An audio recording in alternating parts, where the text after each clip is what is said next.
आज मैं फिर से कांग्रेस का चमचा, एंटी नेशनल और एंटी हिंदू बनने आया हूँ। बिना कांग्रेस, बिना एंटी नेशनल, बिना एंटी हिंदू की बात बोले देख लेना बन जाऊंगा। बस वीडियो लास्ट तक देखना। तो चलिए वीडियो शुरू करते हैं। अभी पीएम केयर फंड की काफी चर्चाएं हो रही है, थोड़ी चर्चा हम भी कर लेते हैं। आपको भी पता होना चाहिए सरकार की धांधली। प्रधानमंत्री नरेंद्र मोदी ने देश से दान की अपील की है। PM cares fund, PM care fund, PM cares fund, PM care fund.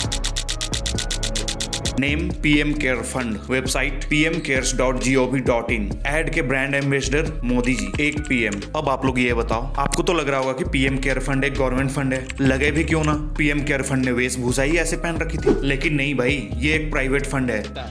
शौक लगा ना। कोई भी प्राइवेट फंड अपने वेबसाइट पे gov.in का डोमेन नहीं लगा सकता, ना अशोक स्तंभ लगा सकता है। ये लॉज के खिलाफ है। इस फंड का नाम प्राइम मिनिस्टर यानी पीएम केयर फंड के नाम से शुरू होता है। प्राइम मिनिस्टर एक पद है, किसी पर्टिकुलर आदमी का नेम नहीं, जो आप अपने ऑर्गेनाइजेशन में यूज कर सकते हो। ये तो इलीगल है प्राइवेट कंपनी के लिए। और ये fund PM care fund Modi ji ने कोविड के टाइम पे लाया था, ये कहकर कि पैंडेमिक की सिचुएशन है, लोग मर रहे हैं, पैसों की जरूरत है हमें, ताकि हम लोगों की मदद कर पाए। लोगों से, प्राइवेट कंपनी से, फॉरेन से, हर लॉज को बाईपास करके सरकार को पैसे मिले। बाईपास इन द सेंस कि किसी भी ऑर्गेनाइजेशन को कम से कम 3 साल के बाद ही फॉरेन फंड मिल सकता है। अब किसी बंदे ने आरटीआई फाइल की, क्योंकि हमारा विपक्ष तो सो रहा था। RTI right to information act होता है। इस लॉ में आप कुछ भी सरकारी चीज की जानकारी ले सकते हैं सरकार से। एक आरटीआई फाइल करके आपको शायद 10 या 9 रुपए लगते हैं, और गवर्नमेंट का ये रूल है कि आपको मैंडेटरी 30 दिनों के अंदर उसका रिपोर्ट दिया जाएगा। Back to the topic, RTI करने वाले बंदे को ये कहकर कुछ नहीं बताया गया, क्योंकि ये एक प्राइवेट फंड है, इसकी जानकारी हम नहीं दे सकते। आरटीआई में बस गवर्नमेंट चीजें ही बताई जाती है जो गवर्नमेंट से रिलेटेड हो, और विपक्ष सांसद में कुछ पूछ नहीं सकता। क्यों जानते हो? क्योंकि किसी प्राइवेट संस्था या फंड या किसी की प्राइवेट चीजें आप सांसद में नहीं पूछ सकते। आपको गवर्नमेंट रिलेटेड चीजें ही पूछनी है, तो इनके पास कुछ पूछने का हक है नहीं। ये लॉज में लिखा है। लास्ट ऑप्शन है कोर्ट। अब कोर्ट में देखते हैं क्या होता है। इतने बढ़िया तरीके से इन लोगों ने देश को लूटा है ना, हर लीगल नॉर्म्स को बाईपास या चेंज करके, कि कोई कुछ नहीं कर सकता इन लोगों का। बाकी आगे मैं कुछ नहीं बोलूंगा, आप लोग ही बताओ मैं एंटी नेशनल हूं या नहीं। और हाँ, कमेंट सेक्शन में मोदी जी की बात मत करना। बाकी गोभी है तो पंपकिन है। Subscribe for more. जो सच से ऑफेंड हुए वो तो नहीं करेंगे, पर कुछ लोग जरूर सपोर्ट करेंगे। एनीवेज, मैं तो बोलूंगा भाई, सच तो सच, अपने देश की बात है।